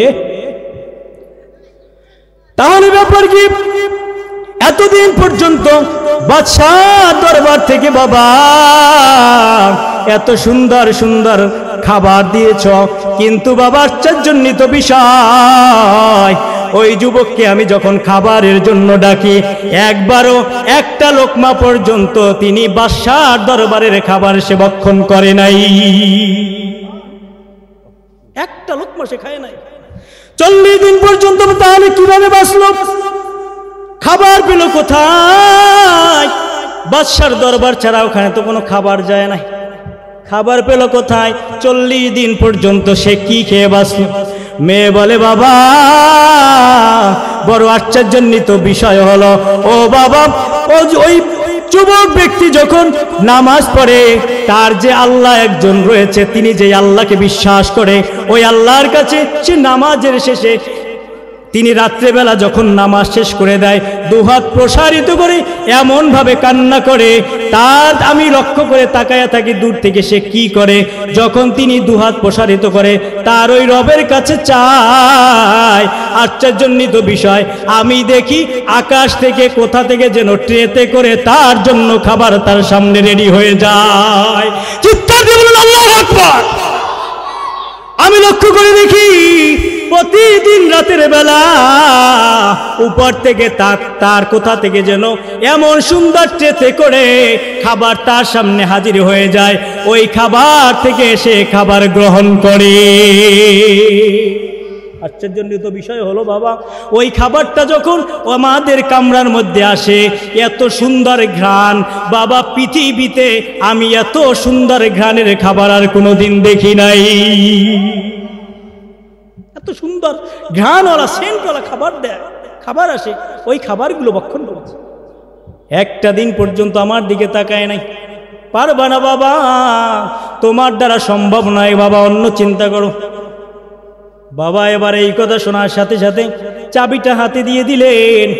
মা তুমি রাতের গভীরে এই পুরুষটাকে ছেড়ে দিও, আমার যা হয় হবে, এই পুরুষটাকে তুমি ছেড়ে দিও। চাবি দিয়ে দিলেন, পুরুষটাকে ছেড়ে দিলেন। মহিলা ওই যে মেয়েটা, যুবতী মেয়েটা, ইমানের আকৃষ্টতা, ওই যুবকের সতীত্বতা দেখে তিনি তার উপরে আকৃষ্ট হয়ে গেলেন। তিনি এবার কালেমা পড়ে মুসলমান হওয়ার সিদ্ধান্ত নিয়ে ফেলেছে। এবার ওই যুবককে খুলে দিলেন। ও ভাই, আপনাকে এখানে বাদশা আটকায় দিয়েছিল, আপনাকে খুলে দিলাম, মুক্ত করে দিলাম, আপনি চলে যান। যুবক এবার চলা শুরু করে দিলেন। পেছন দিক থেকে ডাক দিয়েছে, ভাই এমন ইসলামের শিক্ষা আপনি দিলেন যেই জায়গায় 40 দিন পর্যন্ত একজন যুবকের কাছে একজন যুবতী রমণী সুন্দরী সতীত্ব রক্ষা করে থাকতে পারে, এমন সুন্দর আপনার ইসলাম, এমন সুন্দর ইসলামের আদর্শ, ওই ইসলামের কালেমা পড়ে আমি মুসলমান হয়ে যেতে চাই। আমাকে সাথে নিয়ে যাও, আমাকে সাথে নিতে হবে, আমি আপনার সাথে যাব। এখন ওই যুবক বলে, আপনাকে যদি আমার সাথে নিতে হয় আপনি আমার পেছনে আসেন। এখন বললেন, আমাকে সাথে নিতে হবে, চিরদিনের সাথী করে আমাকে আপনার সাথে নিতে হবে। আল্লাহু আকবার বলেন। যুবক রাজি হয়ে গেলেন। ওই যুবক বললেন, আমরা সামনের দিকে অগ্রসর হও, এখন পর্যন্ত তুমি যেহেতু আমাকে বিবাহ করতে চাও, আমিও রাজি আছি, সামনে অগ্রসর হও। উকিল লাগবে, আমাদেরকে যে ইসলামের বিধান অনুযায়ী আমাদের বিবাহ হতে হবে, সাক্ষী লাগবে, আমরা সামনে যাব, আমাদের বিবাহ হবে, এরপরে তুমি আমার সামনে এসে দেখা করবা। পর্দা কাকে বলে? ও বাবা, পর্দা কাকে বলে? পর্দা যদি থাকে, একজন মোমেনের সামনে একজন নারী কোনো দিন ধর্ষিতা হতে পারে না। পর্দা চক্ষুকে যদি হেফাজত করে, একজন মোমেন, একজন মুসলমানের সামনে একটা নারী কশ্চিনকালেও ধর্ষিতা হতে পারে। ওই ব্যক্তি রওনা করলেন, বিবাহ হয়ে গেল, স্ত্রী হয়ে গেল, ইসলামের আদর্শ দেখে মুসলমান হয়ে গেল ইহুদি মহিলা। এবার যখন ওই মহিলা সামনের দিকে তাকে নিয়ে সামনের দিকে অগ্রসর হয়ে যখন হাঁটা শুরু করে দিল, হঠাৎ করে ভাই একটা আশ্চর্যজনিত একটা বিষয় দেখতে পেলেন। দেখে দুইটা মানুষ পাগড়ি পরিহিত, পাঞ্জাবি পরা, দুইটা ঘোড়ায় করে দ্রুত গতিতে তার দিকে অগ্রসর হয়ে আসতেছে। সুবহানাল্লাহ আসতে বললেন কেন? কষ্ট হয় নাকি? আমি আমার সাবজেক্ট বাদ দিয়েও সুবহানাল্লাহর ওয়াজ আগে করে নিয়েছি যাতে সুবহানাল্লাহ বলে, তারপরেও সুবহানাল্লাহ বলতে যদি এত কষ্ট হয় বাবা, আর কিছু বলার থাকে? সুবহানাল্লাহ বলেন না। পাগড়ি পরিহিত দুইজন মানুষ এসে ঘোড়ায় চড়ে এসে তার ওই যে ছোট ওই যে ভাইটার সামনে আসলো। ওই ভাই আশ্চর্যান্বিত হয়ে গেলেন, ভাই আপনারা কারা? ধবধবে সাদা পোশাক, পাগড়ি পরিহিত, আপনারা কারা? বলে, ভাই আমরা এসেছি জান্নাত থেকে, আমরা আর কেহ নয়, আর কেহ নয়, আমরা তোমার ওই দুই ভাই যারা মহান রব্বুল আলামিনকে প্রাধান্য দিয়ে তোমার সামনে জলজন্ত ড্যাগের মধ্যে আমরা জীবন দিয়েছি। আমরা সেই দুই ভাই, তোমার আল্লাহ পাক রব্বুল আলামিন আমাদেরকে পাঠিয়ে দিয়েছে। আল্লাহ তাআলা তোমাকে সুসংবাদ জানানোর জন্য পাঠিয়ে দিয়েছে। ও ভাই, আল্লাহ পাক রব্বুল আলামিনের উপরে ইস্তেকামত রেখে আমরা যে জীবন দিয়ে দিয়েছে, আল্লাহ তাআলা আমাদেরকে পাঠিয়ে দিয়ে বলেছে, তোমরা দুই ভাই যাও, তোমার ছোট ভাইকে সান্ত্বনা দাও, তাকে জানায়া দাও তোমার ছোট ভাই তোমাদের চাইতেও বড় পরীক্ষা দিয়েছে। তিনি যেই পরীক্ষা দিয়েছে, তোমাদের জীবন দিতে যেই পরীক্ষা তোমরা দিয়েছ, তার চাইতেও বড় পরীক্ষা তোমার ছোট ভাই, তোমাদের ছোট ভাই দিয়েছে।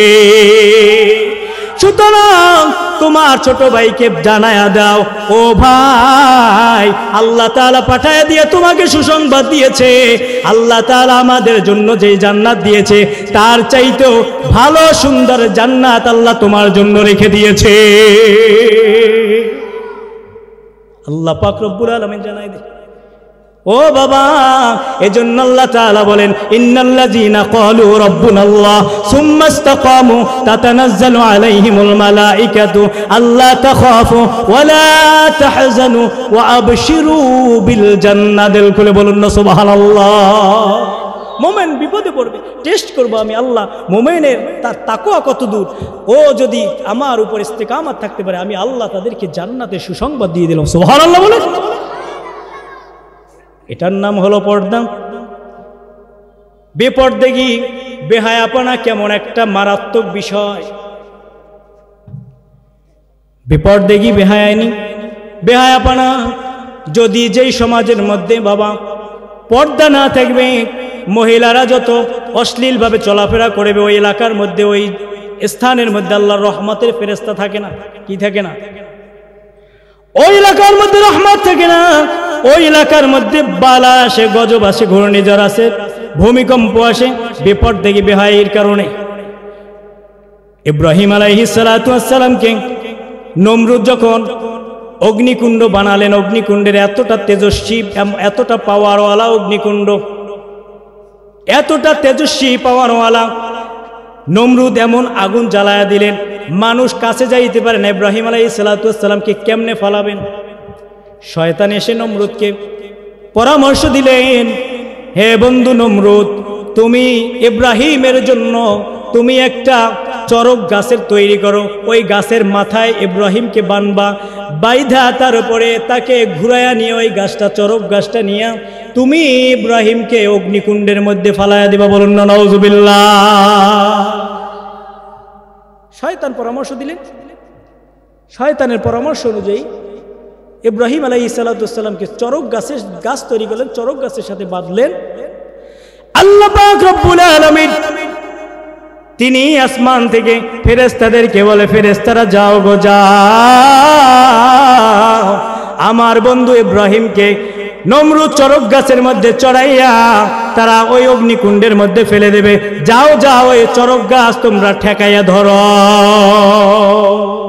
চিৎকার দিয়ে বলল সুবহানাল্লাহ। চরক গাছ আটকায় দাও। ফেরেশতারা এসে চরক গাছ ধরলেন। এত শক্তিশালী পাওয়ারফুল চরক গাছ ঘুরানোর জন্য মানুষ রেডি করা হলো, কিন্তু চরক গাছ নড়ে।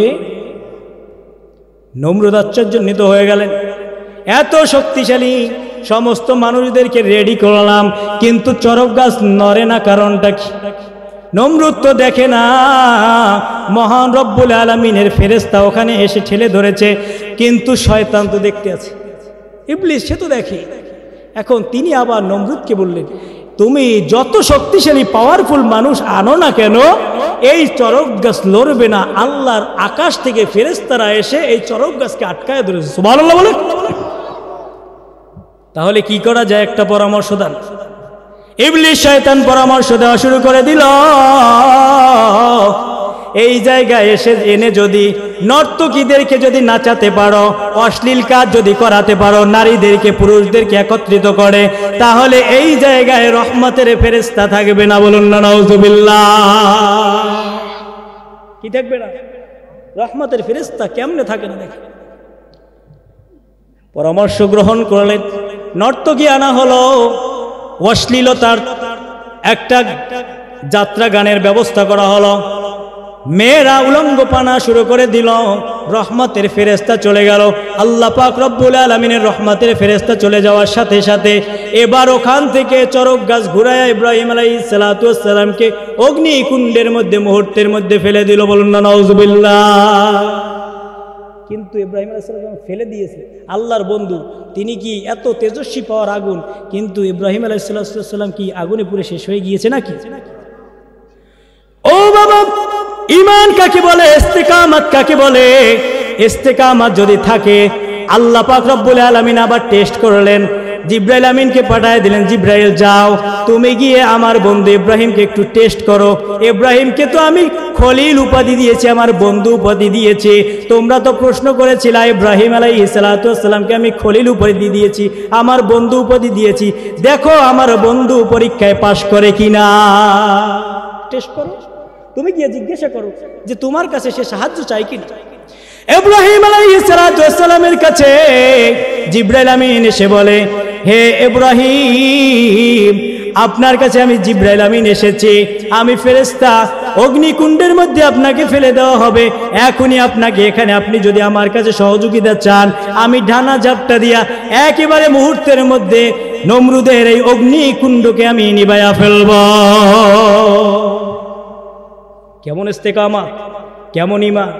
তিনি বলে, আমার ও ফেরেশতা শোনো, যে অগ্নিকুণ্ডের মধ্যে আমাকে ফেলে দেওয়া হবে, ওই অগ্নিকুণ্ডের আগুন কি ফেরেশতা তুমি বানায়ছো না আমার আল্লাহ বানায়ছে? সুবহানাল্লাহ বলে।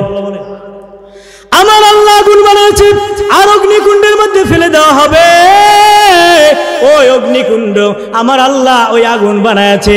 আল্লাহ পাক রব্বুল আলামিন সাহায্য করার জন্য আমার রব তিনি যথেষ্ট। তোমার কাছে ফেরেশতার কাছে আমার সহযোগিতার দরকার নাই। তোমার কি লাগবে? তোমার সহযোগিতা লাগবে না, আমার আল্লাহ সহযোগিতার জন্য যথেষ্ট। আল্লাহু আকবার বলেন। ইব্রাহিম আলাইহিস সালাতু ওয়াস সালামকে ফেলে দেওয়া হলো। ইব্রাহিম আলাইহিস সালাতু ওয়াস সালাম অগ্নিকুণ্ডের মধ্যে আল্লাহ পাক রব্বুল আলামিনের পরীক্ষায় পাশ করেছে। আল্লাহ তাআলা জানায়ে দিলেন, ইয়া নারু কুনি বারদাও ওয়া সালামান আলা ইব্রাহিম। দিল খুলে বলুন না সুবহানাল্লাহ। আল্লাহ তাআলা আগুনকে রেড সিগন্যাল দিয়ে দিলেন, ইয়া নারু কুনি বারদাও ওয়া সালামান আলা ইব্রাহিম। ও আগুন, তুমি আমার ইব্রাহিমের জন্য শান্তিদায়ক ঠান্ডা হয়ে যাও। বারদাও ওয়া সালামান আলা ইব্রাহিম, তুমি আমার ইব্রাহিমের জন্য এমন ঠান্ডা হয়ে যাও। ঠান্ডার অনেক প্রকার আছে, ফ্রিজিং আছে, একবারে অতিরিক্ত ঠান্ডা হলে ফ্রিজিং হয়ে যায়, জমাট বেঁধে যায় কি যায় না। এজন্য আল্লাহ পাক রব্বুল আলামিন বললেন, আমার ইব্রাহিমের জন্য তুমি শান্তিদায়ক ঠান্ডা হয়ে যাও, যাতে করে আমার ইব্রাহিমের ওই অগ্নিকুণ্ডটা একেবারে জান্নাতের বাগান হয়ে যাও। সুবহানাল্লাহ বলে। ইব্রাহিম আলাইহিস সালাতু ওয়াস সালামের জন্য অগ্নিকুণ্ডটা জান্নাতের বাগান হয়ে গিয়েছে। ও বাবা, মহান রব্বুল আলামিনের প্রতি ইস্তেকামত থাকার কারণে। আর আমি যেই কথা বোঝাতে চাই, অশ্লীলতা যদি থাকে রহমতের ফেরেশতা থাকবে না। এজন্য অশ্লীলতায় সয়লাভ হয়ে গিয়েছে পৃথিবীর বুকে। এজন্য আমাদের উপরে আল্লাহর রহমত আস্তে আস্তে উঠে যাচ্ছে, ঠিক কিনা? আল্লাহ পাক রব্বুল আলামিন এজন্য আল্লাহ নবী রাহমাতুল লিল আলামিন নবীকে যখন আল্লাহ তাআলা মেরাজে নিলেন, কোথায় নিলেন? আল্লাহ তাআলা এই মেরাজের ঘটনা পবিত্র কোরআনুল কারীমে বর্ণনা করতে গিয়ে আল্লাহ তাআলা বলেছেন সুবহানাল্লাহ। সকলে বলুন সুবহানাল্লাহ। কে বলছে সুবহানাল্লাহ? আল্লাহ নিজেই এই ঘটনাটা বলতে গিয়ে বলছে সুবহানাল্লাহ। সুবহানাল্লাহ বলে। আল্লাহ তাআলা বলেন, সুবহানাল্লাযী আসরা বিআবদিহি লাইলাম মিনাল মাসজিদিল হারামি ইলাল মাসজিদিল আকসা। দিল খুলে চিৎকার দিয়ে বলুন না সুবহানাল্লাহ। আল্লাহ পাক রব্বুল আলামিন এই মেরাজের ঘটনাটা আমাদের বুঝতে বড় কষ্ট হবে, আমাদের কাছে একটু কেমন কেমন মনে হবে। এজন্য আল্লাহ তাআলা এই ঘটনাটা বর্ণনা করার শুরুতেই মহান রব্বুল আলামিন তিনি নিজেই সুবহানাল্লাহ বলে সম্বোধন করেছে।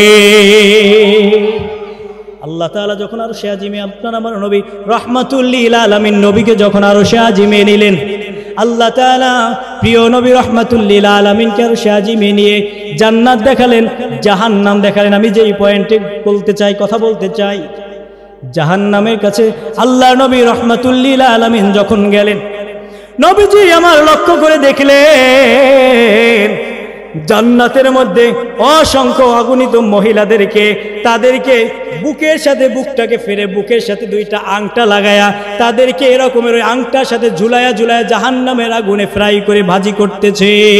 নাউজুবিল্লাহ বলে। জাহান্নামের আগুনের মধ্যে দুই কুলে আংটা লাগাইয়া বুকটাকে ফেরে বুকের সাথে আংটা লাগায় তাদেরকে পুড়তেছে। আবার একটু সামনে অগ্রসর হয়ে গেলেন, রাহমাতুল লিল আলামিন নবীজি আবার তাকে দেখানো হলো জাহান্নামের চিত্র দেখানো হলো। নবীজি আমার দেখতে পারলেন জাহান্নামের এক শ্রেণীর মানুষদের তাদের মাথার সাথে কড়া লাগাইয়া তাদেরকে, এক শ্রেণীর মহিলাদেরকে তাদেরকে পুড়তেছে। নাউজুবিল্লাহ বলে।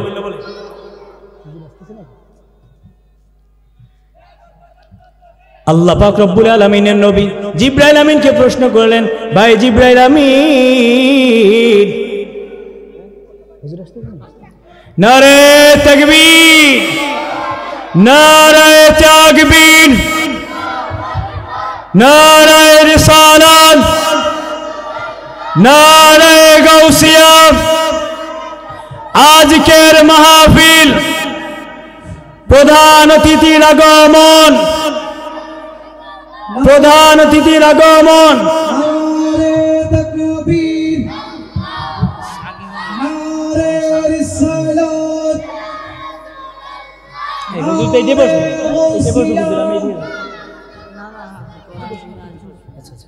আহলে সুন্নাত ওয়াল জামাত।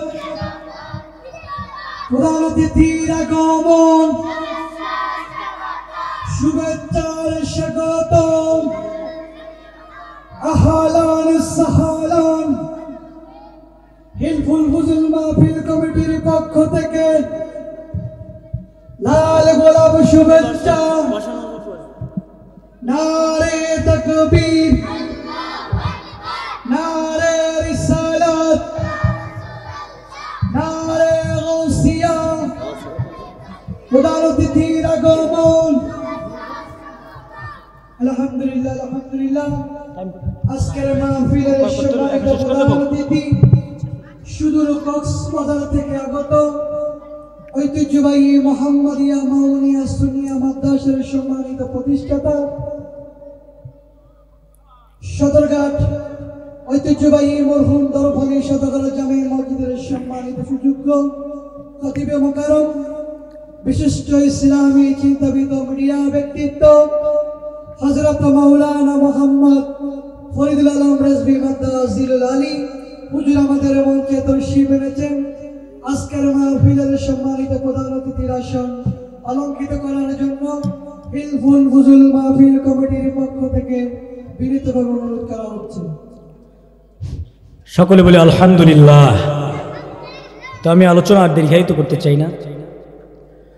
তো রহমাতুল্লিল আলামিন নবীকে জানায় দেওয়া হলো, ইয়া রাসূলুল্লাহ, এরা হলো দুনিয়ার ওই সমস্ত মহিলা যাদের কাপড়ের কোনো অভাব ছিল না, কিন্তু তাদের কাপড় থাকা সত্ত্বেও তাদের শরীরকে ঢেকে রাখে নাই। ওই সমস্ত মহিলাদেরকে আল্লাহ পাক রব্বুল আলামিন জাহান্নামের এই শাস্তি দিচ্ছেন। নাউজুবিল্লাহ বলেন। এজন্য আল্লাহর নবী যখন মেরাজ থেকে আজ পৃথিবীতে আসলেন, তিনি মহিলাদেরকে সম্বোধন করে বলেছেন, আমি জাহান্নামের চিত্র যখন আমাকে দেখানো হলো, তখন আল্লাহ পাক রব্বুল আলামিনের ওই কঠিন জাহান্নামে আমি অধিকাংশ মহিলাদেরকে দেখতে পেলাম। অধিকাংশ মহিলারা জান্নাতের জাহান্নামের শাস্তি ভোগ করতেছে। সুতরাং হে মহিলারা, তোমরা সাবধান হয়ে যাও এবং তোমরা তোমাদের স্বামীর আনুগত্য করো এবং অশ্লীলতা থেকে তোমরা দূরে থাকো। সুবহানাল্লাহ বলেন। এজন্য আল্লাহ পাক রব্বুল আলামিন আমাদেরকে এই পর্দার বিষয়ে আমাদেরকে যেন যেটুকু নসিহত আমরা শুনেছি, আল্লাহ তাআলা আমাদেরকে এই বিষয়ের উপরে অল্প করে হলেও আমল যেন আমরা বাড়িতে নিয়ে যেতে পারি। রোজ কিয়ামতের কঠিন মুসিবতের দিনে আল্লাহ পাক যেন আমাদেরকে যেই সঠিক আহকাম অনুযায়ী ইসলামের যে আহকাম আমাদেরকে দিয়েছেন, পর্দার বিধান যেভাবে আমাদেরকে পর্দা পালন করার জন্য বলেছেন, আমরা যেন সেইভাবে পর্দার বিধানকে বাস্তবায়ন করতে পারি, দুনিয়া থেকে অশ্লীলতা দূর করতে পারি। আল্লাহ পাক রব্বুল আলামিন আমাদেরকে সেই তৌফিক দান করুক। আর দোয়া চাই এই হিলফুল ফুজুল মাহফিল কমিটি যারা এই মাহফিলের আয়োজন প্রতি বছর করে থাকেন, এই হিলফুল ফুজুল মাহফিল কমিটির এই মাহফিলকে আল্লাহ পাক রব্বুল আলামিন যেন কিয়ামত পর্যন্ত জারি রাখেন এবং এই যুবক ভাইদের এই মেহনতকে যেন আপনাদের এই মেহনতের কারণে যেন এলাকার সমস্ত মুর্দেগানকে আল্লাহ নাজাতের ফয়সালা করে দেন। কিয়ামত পর্যন্ত যেন এই মাহফিল জারি থাকুক। সকলে চাই কি চাই না? দুহাত তুলে বলুন না, চাই কি চাই না? আল্লাহ পাক রব্বুল আলামিন এই হিলফুল ফুজুলের সমস্ত নেতৃবৃন্দকে আল্লাহ পাক কবুল করুক, এদের সাথে আপনাদের সকলকে থাকার তৌফিক দান করুক। প্রতি বছর হুজুরের পক্ষ থেকে আর 10 মিনিট কথা বলার অনুমতি দিয়েছে। আপনারা কি 10 মিনিট কথা বলবো? অনুমতি দিয়েছে? তা আমি একটু বলতে চাই, আরেকটি পয়েন্ট বলতে চেয়েছিলাম যে কিয়ামতের কঠিন মুসিবতের দিনে আল্লাহ পাক রব্বুল আলামিন যখন মানুষদেরকে উঠাবেন, সমস্ত মানুষদেরকে আল্লাহ তাআলা চাইবেন যে সমস্ত মানুষদেরকে একটা না একটা বাহানা ধরে আল্লাহ পাক রব্বুল আলামিন মাফ করে দিয়েছে। সুবহানাল্লাহ বলেন। কিন্তু আল্লাহ পাক রব্বুল আলামিন যখন এই মানুষগুলো কিয়ামতের কঠিন মুসিবতের দিনে উঠবে, যারা পৃথিবীতে বসে নাফরমানি করেছে, এই মানুষগুলো মহান আল্লাহ পাক রব্বুল আলামিনের দরবারে সেদিন ওই কিয়ামতের কঠিন মুসিবতের দিনেও তারা আল্লাহর দরবারে গোমরাহি করবে, নাফরমানি করবে, অস্বীকার করতে চাইবে। নাউজুবিল্লাহ বলেন। আল্লাহ পাকের সামনে আল্লাহ পাক রব্বুল আলামিন বলবে বান্দা, তাকে তার উপরে দয়া হয়ে বান্দা বলবে, বান্দা তুমি এই গুনাহগুলি কি করেছো? ওই নাফরমান বান্দাগুলো সেদিন বলবে, আল্লাহ এই গুনাহ তো আমি করি নাই। ওই শ্রেণীর মানুষগুলো যখন এই গোমরাহি হয়ে যাবে, আল্লাহ পাক রব্বুল আলামিন তার মুখকে, তাদের মুখকে স্টপ করে দিবে, তার জবানকে বন্ধ করে দিবে। আল্লাহ তাআলা পবিত্র কোরআনুল কারীমের মধ্যে বলেন, আল-ইয়াওমা নাখতিমু আলা আফওয়াহিহিম ওয়া তুকাল্লিমুনা আইদিহিম ওয়া তাশহাদু আরজুলুহুম বিমা কানু ইয়াকসিবুন। দিল খুলে বলুন সুবহানাল্লাহ। আল্লাহ তাআলা বলবেন, ও বান্দা, তুই তো বড় কপাল পোড়া, তুই তো বড় কপাল পোড়া। আজকে তোকে আমি যে কোনো বাহানায় মাফ করতে চেয়েছিলাম, কিন্তু দুনিয়ায় বসে গোমরাহি করেছো, নাফরমানি করেছো। এখানে এসে আমি আল্লাহর সাথেও নাফরমানি করো। আল্লাহ তাআলা মুখকে, জবানকে স্টপ করে দিয়ে বলবে, আল ইয়াউমা নাখতিমু আলা আফওয়াহিহিম ওয়া তুকাল্লিমুনা আইদিহিম। আল্লাহ তাআলা স্টপ করে বলবে, তোর জবান দিয়ে আর আমি শুনতে চাই না। এই কত সুন্দর জবান দিয়েছিলাম, কিন্তু এই জবান দিয়ে দুনিয়ায় নাফরমানি করেছো, ভালো কথা। কিয়ামতেও নাফরমানি করতেছো। এই জবান আমার সাথে কথা বলার দরকার নাই। হাত তুমি কথা বলো, সুবহানাল্লাহ বলো। হাত তুমি বলো, কি করছে বান্দা? এই গুনাহ করছে, বেপরদাগি করছে, বেহায়াপনা করছে, পর পুরুষের সাথে দেখা করেছে, পর নারীদের সাথে, যাদের সাথে দেখা করার কথা না তাদের সাথে দেখা করেছে, অশ্লীল কথাগুলো, অশ্লীল ভিডিও দেখেছে। হাত তোমার দ্বারা কি ব্যবহার করেছে? ওয়া তুকাল্লিমুনা আইদিহিম। হাত সেদিন মহান রব্বুল আলামিনের কাছে বলবে, আল্লাহ, আয়ে পরওয়ারদিগার, এই বান্দা বড় কপাল পোড়া। আল্লাহ, আমার এই হাত ব্যবহার করে এই কাজগুলো এই বান্দা করেছে। নাউজুবিল্লাহ বলে।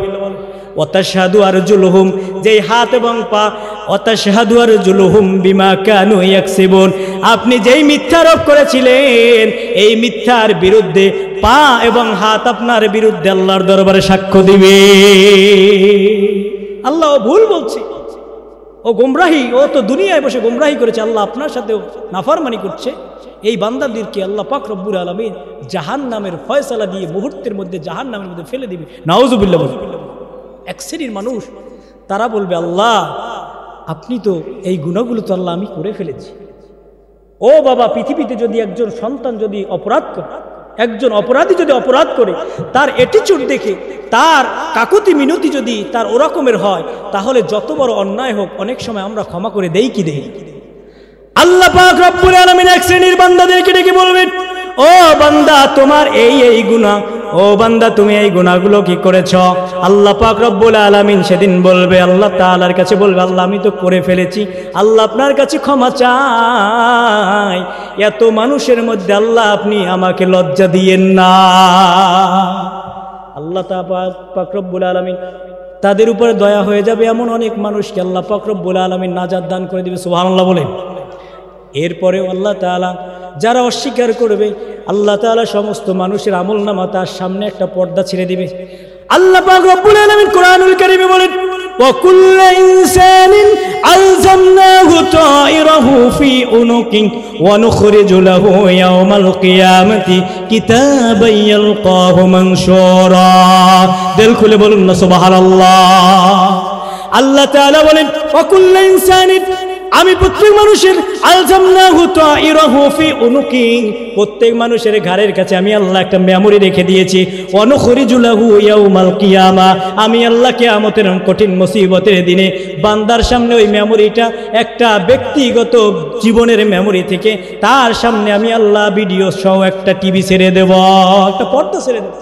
অনুখরিজুল্লাহু ইয়াউমাল কিয়ামা, আমি আল্লাহ ওই ব্যক্তিগত তার জীবনের চিত্রটা বোঝার জন্য তার সামনে একটা পর্দা ছেড়ে দেব। আল্লাহ তাআলা পর্দাটা ছেড়ে দিয়ে বলবে, ইকরা পড়ো বান্দা, ইকরা কিতাবাকা কাকাফা বিনাফসিকাল ইয়াওমা আলাইকা হাসিবা। ও বান্দা পড়ো, তোমার নিজের আমলনামার কিতাবটা তোমার সামনে ছেড়ে দিলাম, পড়ো এবং হিসাব মিলায়া দেখো। কাকাফা বিনাফসিকাল ইয়াওমা আলাইকা হাসিবা, তোমার নিজের হিসাব মিলায়া দেখো, আজকে তুমি জান্নাতি হবা না জাহান্নামী হইবা। একটু পড়ো, তোমার নিজের আমলনামার চিত্র তোমাকে দেখাই দিলাম, এটা অন্য কারো কোনো আমলনামা এটার মধ্যে নাই, এই মেমোরি তোমার নিজের, তোমার ঘরের কাছে ছিল। এখন তুমি হিসাব মিলায়া দেখো যে তুমি জান্নাতি হবা না জাহান্নামী হবা। বান্দা সেদিন আশ্চর্যান্বিত হয়ে কি বলবে? মহান আল্লাহ পাক রব্বুল আলামিন তাও কোরআনুল কারীমে উঠায়া দিয়েছে, বলুন না সুবহানাল্লাহ। আপনি আমি কি বলবো? আল্লাহ তাআলা বললেন, মানুষগুলো সেদিন বলবে, মালি হাজাল কিতাব লা ইউগাদিরু সগীরাতাও ওয়ালা কাবীরাতান ইল্লা আহসাহা। দিল খুলে বলুন না সুবহানাল্লাহ। আপনি আমি কি বলবো? সকলেই বলবে, মালি হাজাল কিতাব, এটা কেমন আশ্চর্যান্বিত একটা আমলনামার কিতাব। লা ইউগাদিরু সগীরাতাও ওয়ালা কাবীরা, এর মধ্যে ছোট কোনো নেয়াকত বাদ দেওয়া হয় নাই, ছোট কোনো গুনাহ বাদ দেওয়া হয় নাই, সব আমল তো উঠানো হয়ে গিয়েছে। এটা কেমন আশ্চর্যান্বিত একটা আমলনামার কিতাব ছিল। কেমন আশ্চর্যান্বিত আমলনামার কিতাব আল্লাহ রেখে দিয়েছে। মানুষগুলো সেদিন আশ্চর্যান্বিত হয় এই কথা বলতে। সুতরাং প্রত্যেক মানুষের কোনো ছাড় নাই, সব কিছু আপনার আমার ঘরের কাছে রেকর্ড হচ্ছে, ভিডিও হচ্ছে। অথচ আল্লাহ পাক রব্বুল আলামিন বলেন, ও দুনিয়ার মানুষ, তোমাদের সামনে সব কথাগুলো বলা হয়েছিল, কিন্তু আল্লাহ তাআলা বলেন মানুষ বড় বোকা, মানুষ বড় বোকা। লাহুম কুলুবুন, আল্লাহ তাআলা বলেন লাহুম কুলুবুন লা ইয়াফকাহুনা বিহা ওয়া লাহুম আযানুন লা ইয়াসমাউন ওয়া লাহুম আয়ুনুন লা ইউবসিরুনা বিহা ওয়া লাহুম আযানুন লা ইয়াসমাউনা বিহা উলাইকা কাল আনআম বাল হুম আদাল। আল্লাহ তাআলা বলেন, দুনিয়ার মানুষ আমি তাদেরকে একটা অন্তর দিয়েছিলাম, একটা হৃদয় দিয়েছিলাম। লাহুম কুলুবুন লা ইয়াফকাহুনা বিহা, অন্তর দিয়েছিলাম, কিন্তু ওই অন্তর দিয়ে তিনি উপলব্ধি করে নাই। আমার কোরআনের কথা শুনেছে, হাদিসের কথা আমার নবীর শুনেছে, কোরআন হাদিসের কথা শুনেছে, কিন্তু শুনেছে ঠিক, কিন্তু হৃদয়ের মধ্যে তিনি লালন করে নাই, হৃদয়ের মধ্যে সেটা গ্রহণ করে নাই, কলবের মধ্যে তিনি সেটা লালন করে নাই। তাদেরকে আমি চোখ দিয়েছিলাম, চোখ দিয়ে সব দেখেছে, কিন্তু আমার সৃষ্টির নিদর্শন দেখার জন্য আমি বলেছিলাম, আমার সৃষ্টি নিয়ে গবেষণা করতে বলেছিলাম, কিন্তু আমার সৃষ্টি দেখলো, কিন্তু আমি রব্বুল আলামিন কি জন্য সৃষ্টি করলাম এবং কি সৃষ্টি করলাম ওটা তিনি চক্ষু দ্বারা দেখলো না। ওয়ালাহুম আয়ুনুন লা ইউবসিরুনা বিহা, তাদের চোখ আছে, কিন্তু চোখ দিয়ে যেটা দেখার কথা আমি আল্লাহ যা দেখতে বলেছি সেটা সে দেখে। ওয়ালাহুম আযানুন লা ইয়াসমাউনা বিহা, তাদেরকে আমি কান দিয়েছিলাম, কান দিয়ে কোরআনের কথা শুনেছে, হাদিসের কথা শুনেছে, এক কান দিয়ে শুনেছে আর এক কান দিয়ে বের করে দিয়েছে। আল্লাহ বলে তারা শুনেছে, কিন্তু শুনেছেটা তিনি তার কর্ণপাত করে নাই, এক কান দিয়ে শুনেছে আর এক কান দিয়ে বের করে দিয়েছে। আল্লাহ বলেন উলাইকা কাল আনআম, ওরা তো মানুষ নয়, ওরা হলো জানোয়ার, চতুষ্পদ জানোয়ার। নাউজুবিল্লাহ বলেন। কি বললেন? উলাইকা কাল আনআম, ও তো মানুষ নয়, ও তো চতুষ্পদ জানোয়ার। আল্লাহ তাআলা এরপরে বললেন না না, চতুষ্পদ জানোয়ারও নয়, উলাইকা কাল আনআম বাল হুম আদাল। আল্লাহ বলে না না, চতুষ্পদ জানোয়ারের তো একটা ধর্ম আছে। কি আছে? গরু বলেন, ছাগল বলেন, মহিষ বলেন, আপনি লালন পালন করেন। ও বাবা, ওই চতুষ্পদ গরুটা জানোয়ারটা আপনি লালন পালন করেন, এজন্য কাদের উপরে জোয়াল দিয়ে দেন, তিনি হাল চাষ করে কি করে না? ডানে যেতে বলেন ডানে চলে যায়, বামে যেতে বলেন বামে চলে যায়। আল্লাহ বলে চতুষ্পদে জানোয়ারের মিসাল দেওয়ার পরে আল্লাহ বলেন চতুষ্পদ জানোয়ারের তো একটা ধর্ম আছে, ও তার মালিকের কথা শুনে, কিন্তু ওই চতুষ্পদ জানোয়ারটার তো ধর্ম আছে, কিন্তু এই সব মানুষের কোনো ধর্ম নাই, ও মালিক চেনে না। নাউজুবিল্লাহ বলে উলাইকা কাল আনআম বাল হুম আদাল। আল্লাহ বলে না না, চতুষ্পদ জানোয়ারের চাইতেও নিকৃষ্ট। এজন্য চতুষ্পদ জানোয়ারের চাইতেও নিকৃষ্ট যাদেরকে আল্লাহ অন্তর দিয়েছে, কিন্তু আমরা উপলব্ধি করি না। চোখ আছে, চোখ দিয়ে আল্লাহ পাকের সৃষ্টি দেখার পরে আমরা শিক্ষা গ্রহণ করি না। কর্ণপাত, কানের মধ্যে সব কথা হাদিস কোরআন থেকে শুনি, কর্ণপাত করি না। আল্লাহ পাক রব্বুল আলামিনের কাছে আমাদের আল্লাহ বলেন উলাইকা হুমুল গাফিলুন, তারা হলো গাফেল, তারা হলো বদির। আল্লাহ তাআলা আমাদেরকে এজন্য এই বিষয়গুলো খেয়াল রেখে আল্লাহ তাআলা আমাদের কলবকে সাফ করার তৌফিক দান করুক, এবং যেই হাদিস এবং কোরআনের কথাগুলো শুনলাম এখান থেকে যেন বাড়িতে নিয়ে যেতে পারি, আমাদের ব্যক্তিগত জীবন থেকে শুরু করে রাষ্ট্রীয় জীবন, সামাজিক জীবনে বাস্তবায়ন করতে পারি। আল্লাহ পাক আমাদের সকলকে সেই তৌফিক দান করে দেখ। হেল্পফুল ফুজুল এই মাহফিলকে আল্লাহ পাক রব্বুল আলামিন কিয়ামত পর্যন্ত এই ধারা জারি থাকুক। আল্লাহ তাআলা আমাদের যুবক ভাইকে কবুল করুক। আজকের প্রধান মেহমান এসেছেন, তাকে আল্লাহ পাক রব্বুল আলামিন তার হায়াতে কুল্লিয়া সেয়াতে কুল্লিয়া দান করে, হায়াতে বারাকা দান করে দেখ, এবং এই এলাকার সমস্ত মুরব্বীদেরকে আল্লাহ, যারা কবরবাসী সমস্ত মুর্দেগানকে আল্লাহ পাক এই মাহফিলের উসিলা যেন নাজাত দান করে দেয়, জান্নাতের টুকরা তাদের কবরগুলিকে বানায় দেয়। আল্লাহ পাক আমাদের সকলকে এই মাহফিলকে নাজাতের উসিলা বানানোর তৌফিক দিয়ে দেখ। এই মাহফিলকে কবুল করুক। ওয়া আখির দাওয়ানা আনিল হামদুলিল্লাহি রাব্বিল আলামিন। আসসালামু আলাইকুম ওয়া রাহমাতুল্লাহি ওয়া বারাকাতুহু।